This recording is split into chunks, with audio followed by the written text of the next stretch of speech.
Click, delete, silence. The fight for freedom once played out in the streets with stones and placards. Today, the most crucial battlefield is silence, invisible and electronic. In 21st century Africa, not every voice that speaks finds an echo. Some are meticulously engineered out of existence before they can even be heard. Digital censorship is not a distant story of a few authoritarian states. It is a systematic erosion of the public space happening here, now, to millions who dare to speak truth to power. This is the digital cage, a new form of oppression where the government doesn't need to break down your door. They simply need to switch off your connection. Governments across the continent are wielding a sophisticated arsenal to tighten their grip on the digital space. The most blunt weapon is the internet shutdown. During elections, protests, or moments of political tension, entire nations or specific festive regions are plugged into digital darkness. Beyond the blunt force of the shutdown lies the stealth of the digital firewall. Journalists find their articles selectively deleted. Activists watch their social media accounts suspended. And citizens are blocked from news sites using sophisticated deep packet inspection technology. The excuse is always the same: national security or fighting fake news. But behind those words lies the clear intent: control the narrative, retain the power. When the internet is shut down, the cost extends far beyond lost free speech. It becomes an act of economic sabotage. African economies heavily reliant on mobile money systems and cross-border digital trade. Hemorrhage millions of dollars for every day. The network is dark. Farmers cannot sell their goods at fair market prices. Families cannot send vital remittance and emergency aid to loved ones. And thousands of informal sector jobs simply vanish. The digital blackout is a weapon against dissent. But it strikes hardest at the financial lifeblood of the poor, ensuring that the state's power is felt even in the most remote economic transaction. Behind the statistics of deleted content is the human price. Consider Grace, a young student activist.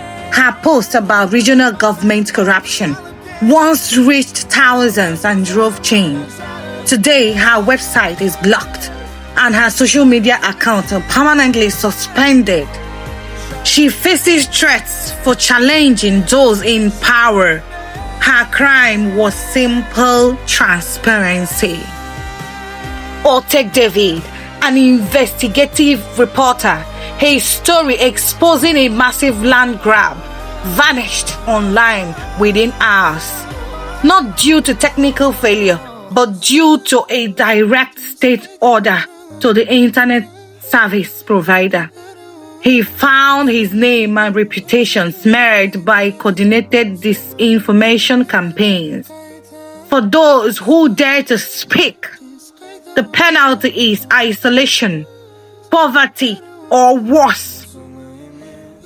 To legitimize their digital repression, governments are enacting vague and overly broad laws often disguised as necessary controls.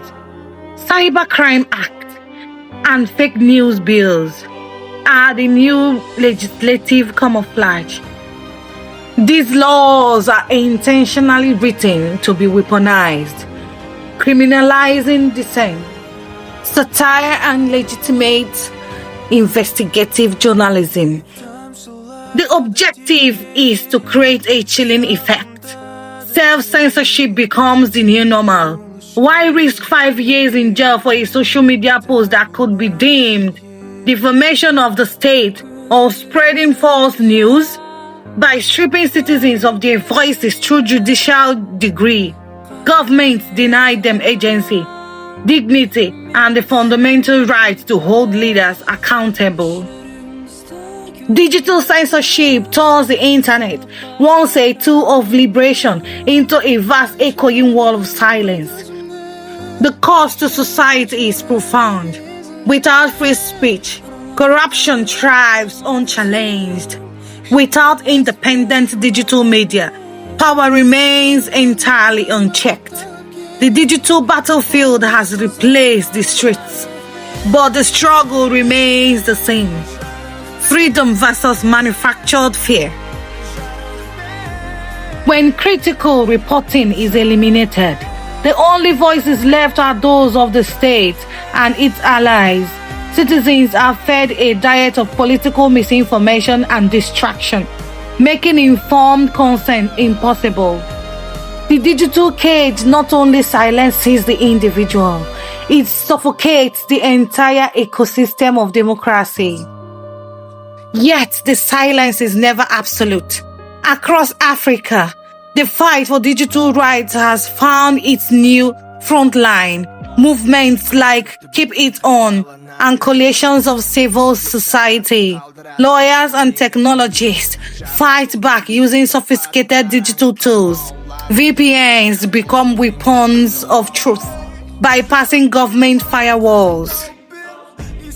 Underground digital newspapers and blogs emerge, publishing from exile and using encrypted channels to reach their audience. The global network of activists provides legal aid and technology support, reminding those inside the cage that they are not alone. The digital resistance is proof that courage finds a way to speak, even when the wires are cut. Every time a voice is silenced online, a nation loses a part of its potential truth.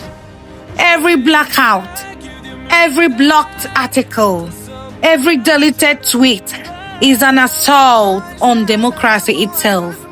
We must recognize digital access and free expression as the fundamental rights they are. The question is not whether people will keep speaking. They always will. The question is whether we will listen, defend, and demand that their digital voices remain free. The future of accountability in Africa depends on keeping the lights and the internet on.